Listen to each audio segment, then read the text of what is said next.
Good evening, Excellencies. Let me try to apologize to you for keeping you waiting.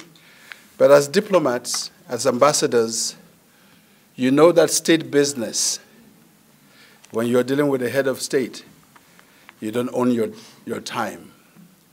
The time is the one that is given to you by the head of state. So we profusely convey our apologies for keeping you waiting.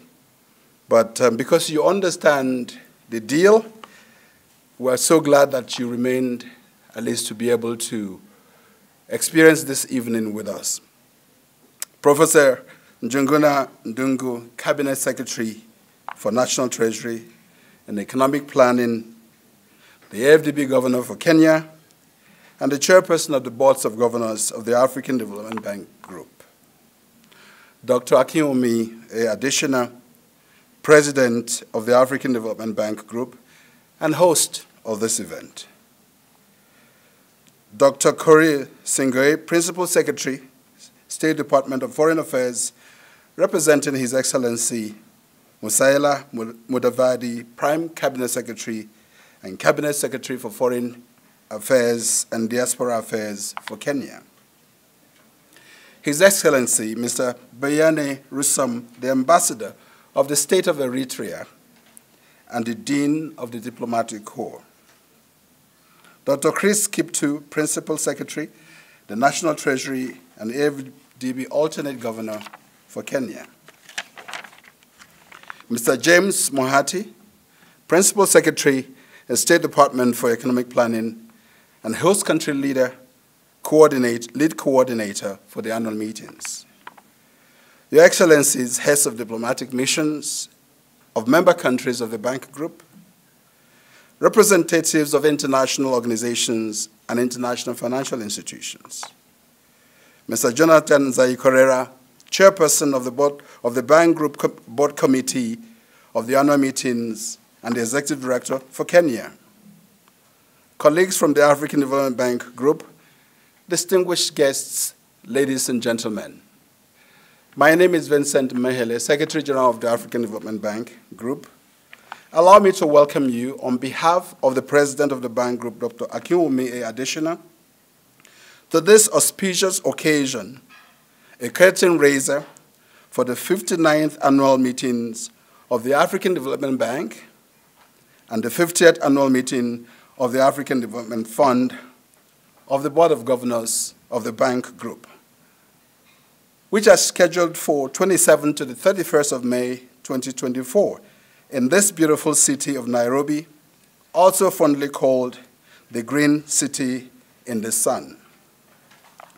Ladies and gentlemen, it is our tradition that prior to any annual meetings, the President of the Bank Group finds an opportunity to host the diplomatic community, particularly of member countries of the bank and other international organizations, and to pay a visit to engage with them as well as the host country. And that is the reason why we're just coming from His Excellency, the President of the country. Excellencies, let me convey our profound appreciation for your presence and participation this evening. Your presence is indeed a signal of your unwavering support as member countries and partners of the bank group.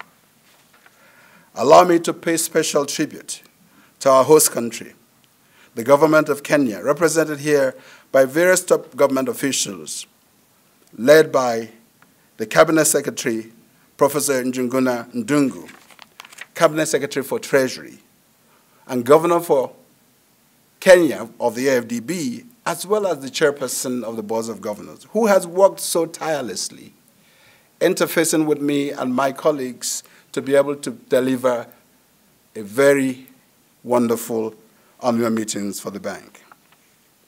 Excellencies, we're indeed grateful for the great efforts that have been put in motion at all levels of the Kenyan government and for graciously agreeing to host this year's annual meetings and facilitating the engagements that will lead to a very fruitful, successful event.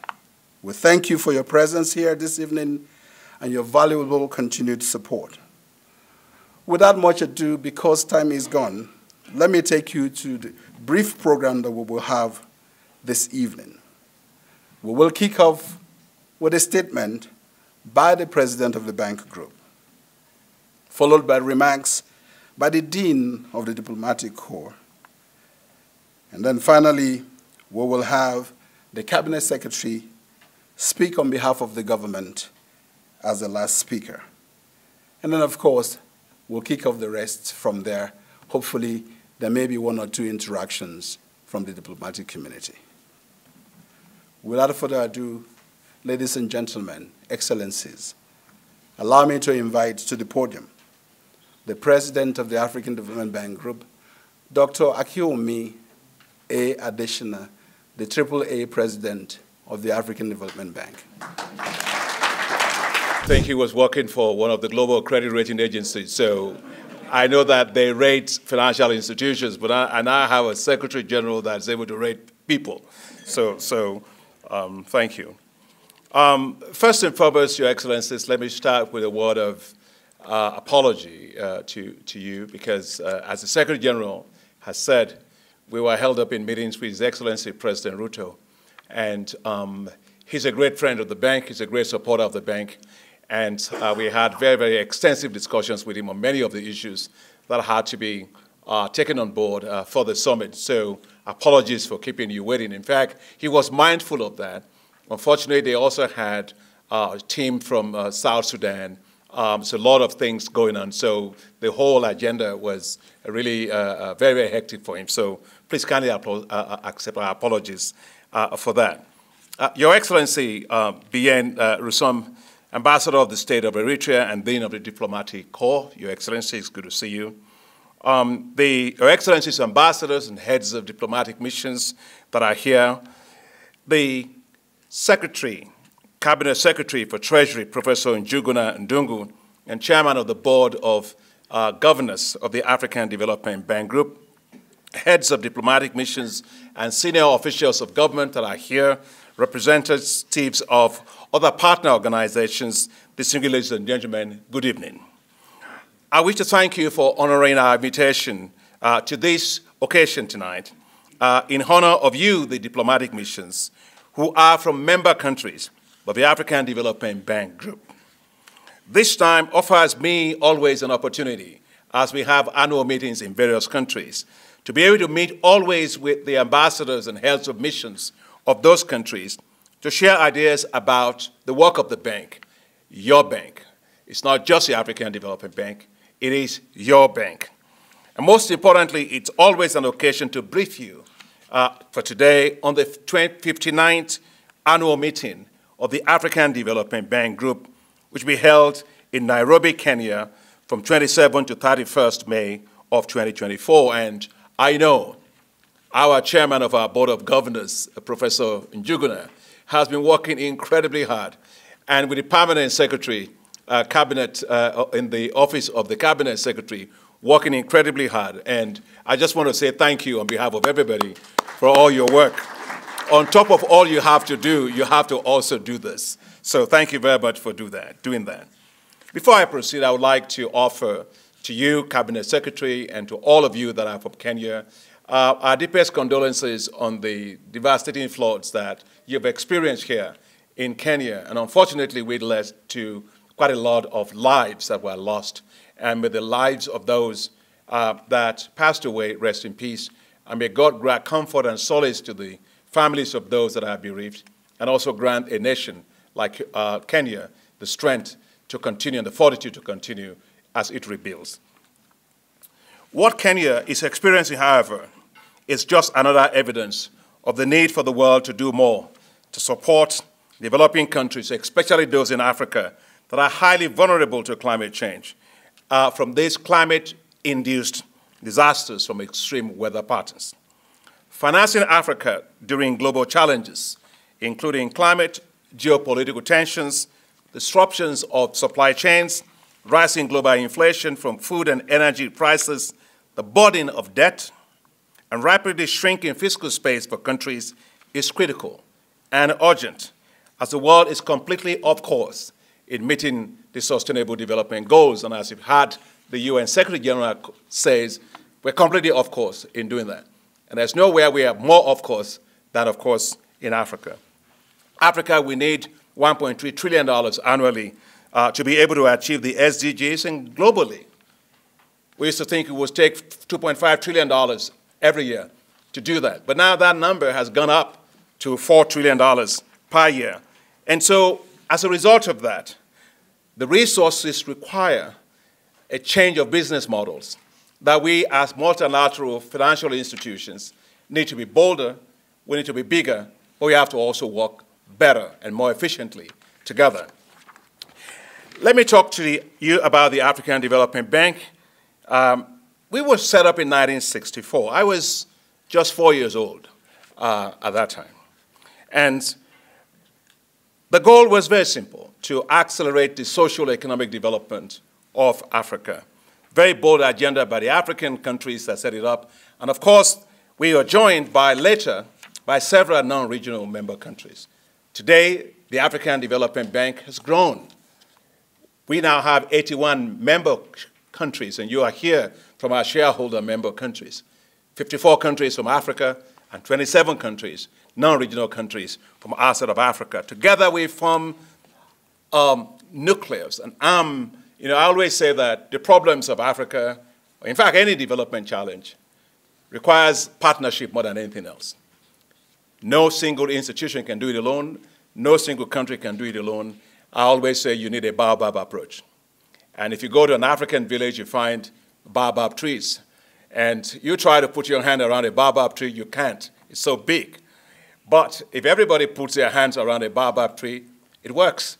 And so I want to use this opportunity to thank you, you that are the representatives and ambassadors from our shareholder member countries.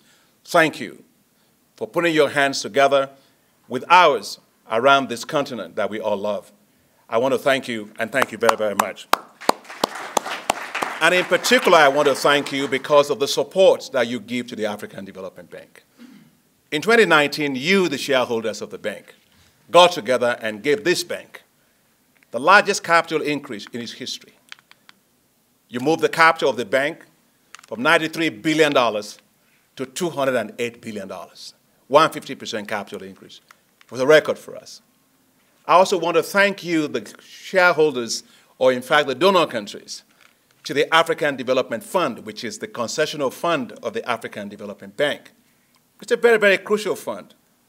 That fund supports the 37 countries, the low-income countries that we have. And when we talk about climate change, Mr. Dean, the countries that are most vulnerable to climate change, 9 of 10 of them in the world, happen to be countries that the African Development Fund supports. So these are the highly vulnerable countries. But you as donors to the African Development Fund, you put up the largest increase in terms of the African Development Fund. We raised $8.9 billion in our 16th replenishment, the largest, again, in the history of the fund. And I knew that just about a week more ago, you are all very busy here receiving Ajay Banga, my brother and friend from the World Bank, for the IDA replenishment. As I said, IDA needs our replenishment, but the African Development Bank, African Development Fund also needs that significant replenishment. And I want to thank His Excellency President Ruto for having made a pitch for the African Development Fund. And let me try and make a pitch while you're here for that. When you see in Africa roads, corridors, those corridors are made possible because of the African Development Fund. Whether it is Bogomayo to Longolongo, Lunga Lunga, something like a cool thing like that, all the way to Tanga, to Malindi and so on, it's made possible through that. 1,000 kilometers of road, highway, all the way from Ethiopia all the way to Kenya. That's allowed the trade between both countries to increase by more than 400%. Is made possible by that. The interconnection between energy from here all the way to Tanzania is made possible by that. And most importantly, just to think about what this does for people, you think right here in Kenya, right home where you all are, Your Excellencies. I came here about a couple of years ago. We went to the Rift Valley. And the Minister of Energy at the time was a man called Mr. Kitur. I think I'm correct. Yeah, Kitur. And we went there. We had been supporting Kenya in a program called the Last Mile Connectivity Program for electricity access. And we got to this particular village. We got there. It was, where's the place you have that geothermal plant? It's in Menengai. And when we got over there, we supported Menengai. We also support Lake Turkana project, which is 310 megawatts. But when we got over there, the then secretary was right behind me. And there was a lady in front of us who received us, whose name was Grace. Of course, my wife's name is Grace, but that's not my wife I'm talking about. But she was right in front of us, and Minister Kitur, Cabinet Secretary Kitur, asked and said, "Do you know Dr. Adeshina?" He said, "I don't know Dr. Adeshina." He said, "Do you know the African Development Bank?" He said, "I don't know the African Development Bank." She says, "But you know the African Development Bank is the one that actually brought financing to connect millions of households to electricity like yours."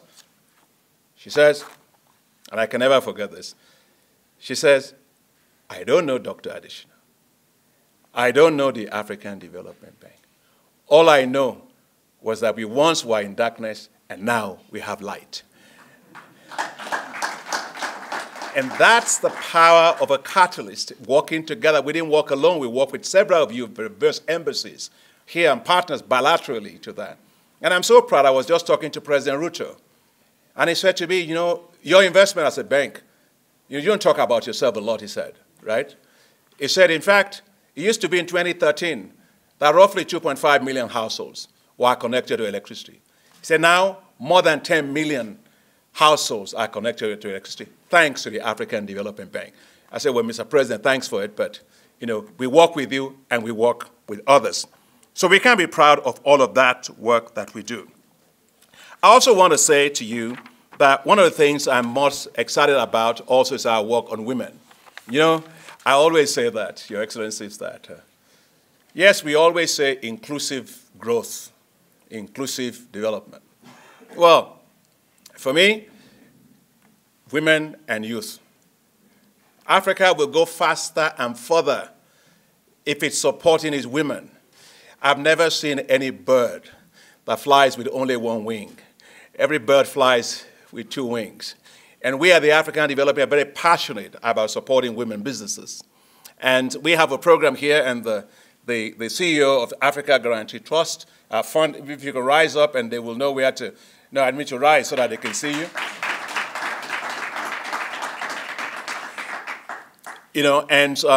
Jules, if you look at their work, we have a program called Affirmative Finance Action for Women in Africa, which is to mobilize $5 billion for women-led businesses in Africa.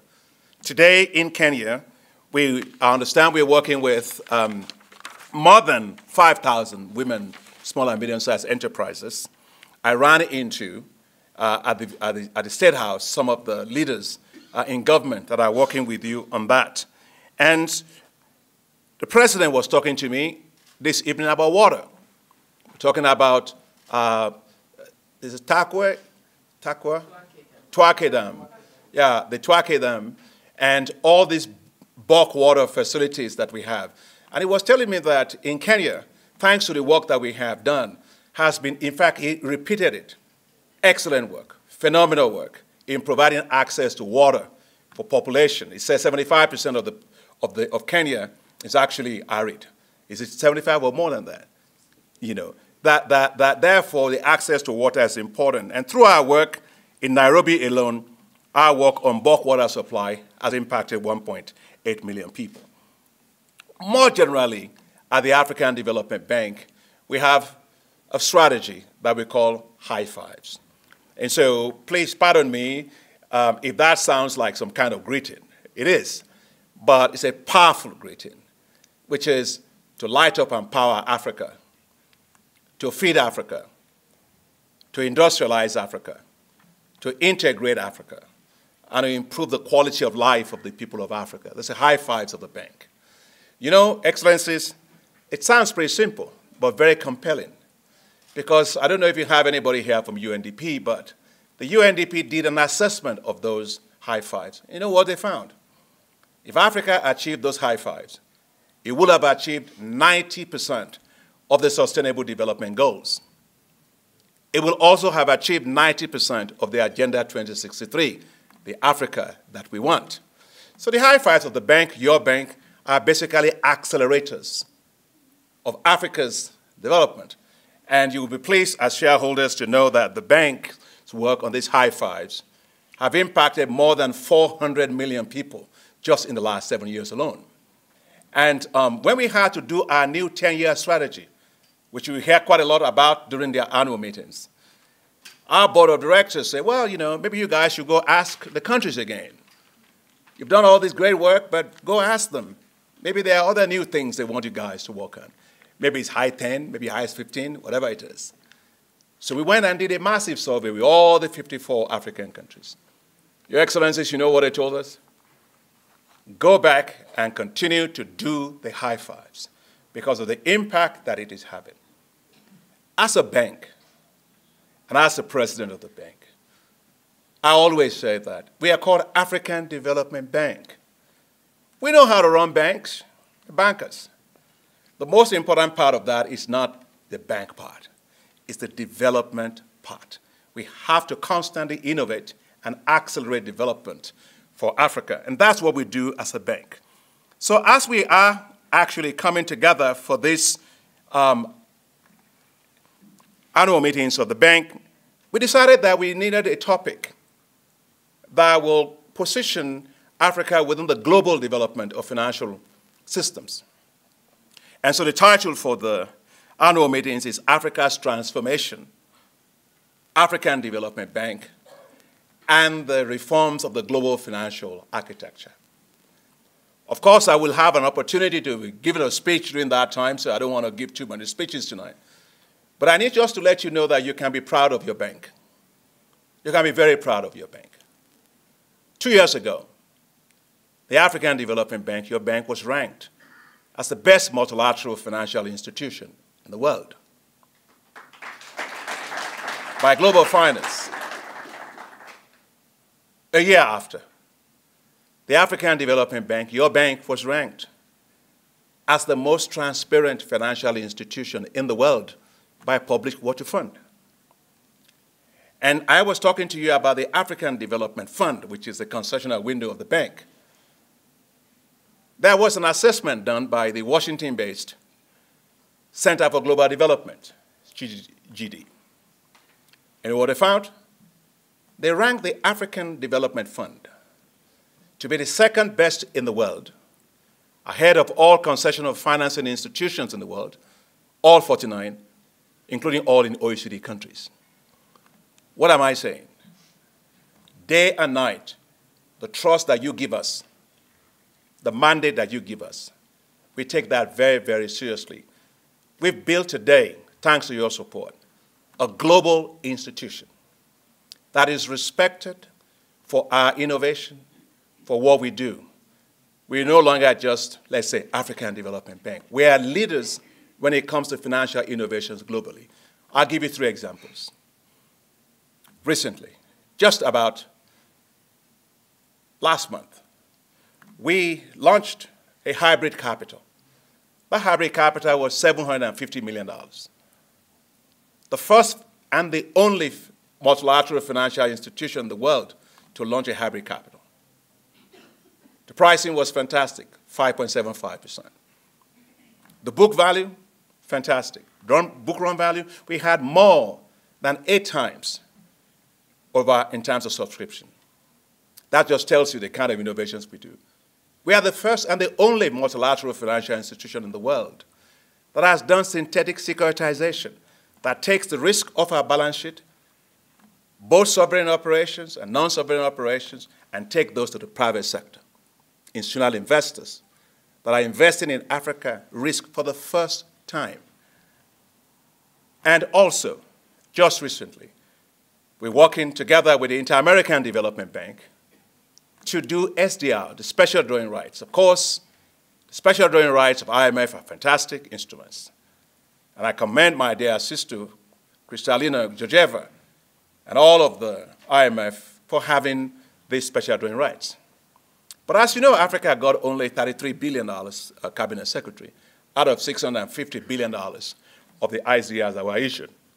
And so we started thinking, how can we turn latent assets into more dynamic assets that can accelerate for that development? So we innovated again, but this time working with the Inter-American Development Bank. And we created a new way that one could potentially rechannel the SDRs to multilateral financial institutions. I'm glad we've worked very closely with IMF, and we expect it's now before the board of IMF, and I'm pretty confident that we've satisfied everything. It's going to be before the board for approval, maybe tomorrow, I think, or day after tomorrow, something like that. But when that is done, just think of this. Every single dollar will become $4. That is, it's not a one-to-one transaction. It's a one-to-4 transaction. If you had $10 billion rechanneled to AAA-rated multilateral financial institutions, that will become $40 billion for water, for health, for education, for agriculture, for infrastructure, for digital infrastructure, for supporting young people and women. That's the kind of thing that we are. I'm just saying all of this so that you get a sense and see how your bank is responding to global challenges that you all, the shareholders, are asking us to do. And two other things that I just want to say is, when you take a look at the war that happened when Russia invasion of Ukraine happened, here in East Africa, that was when I found out that Kenya, other countries, depended for more than 90% of their maize and wheat on imports from those two countries. Geopolitical risk, food crisis coming just because of that. And why?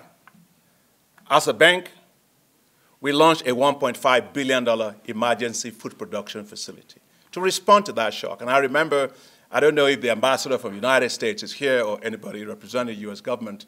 Oh, thank you very much. Thank you.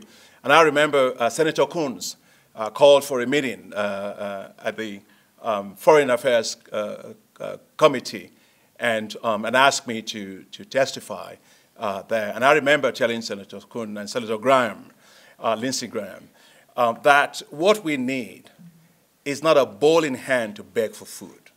What we need is to put seed in those bowls and go grow the seeds in Africa and have Africa to grow its food. And I'm particularly delighted that I had a visit from Secretary Blinken, who came to see me, and also President Biden have been tremendously supportive of our efforts to help Africa to unlock the potential of this continent. In fact, I must say to you, Mr. Ambassador, President Biden is the first president in US history to make the statement that Africa should not only feed itself, but it should contribute to feeding the world. No US president has ever said that. And so with that kind of inspiration, we went to work. Africa was losing 30 million metric tons of food from that war of Russia and Ukraine. The $1.5 billion facility we put in place will allow Africa to produce 38 million metric tons of food, which is 8 million metric tons of food more than what Africa was losing from that, valued at $12 billion. What am I saying? We are a very responsive bank. Development is not about theory. Development is about practical stuff that makes difference in the lives of people every single day. As I bring this to a close, I just want to also say that I don't know if the UK ambassador is here. Oh, thank you very much, Madam Ambassador. You know, what I wanted to say is because we need to do risk transfers. And I remember, I'm just trying to give examples, and I can also talk, and I know that the ambassador from Portugal, where is Madam Ambassador? I saw you when I was working in, yes. I'll come back to that in a minute. You know, for the UK government, we needed to go to the transfer risks of our books. UK FCDO gave us a guarantee facility of $2 billion. Allows us to be able to transfer those risks off our book and open up $2 billion of additional financing that allows us to do more for climate finance. And thank you very much to Minister Mitchell and all the great folks that are there. And I can say that for all I just don't know how many of the countries are here, but I can say the same thing for all of you. But I was saying for the ambassador from Portugal, because we often speak English, and then we speak French, and then we forget that people speak Portuguese.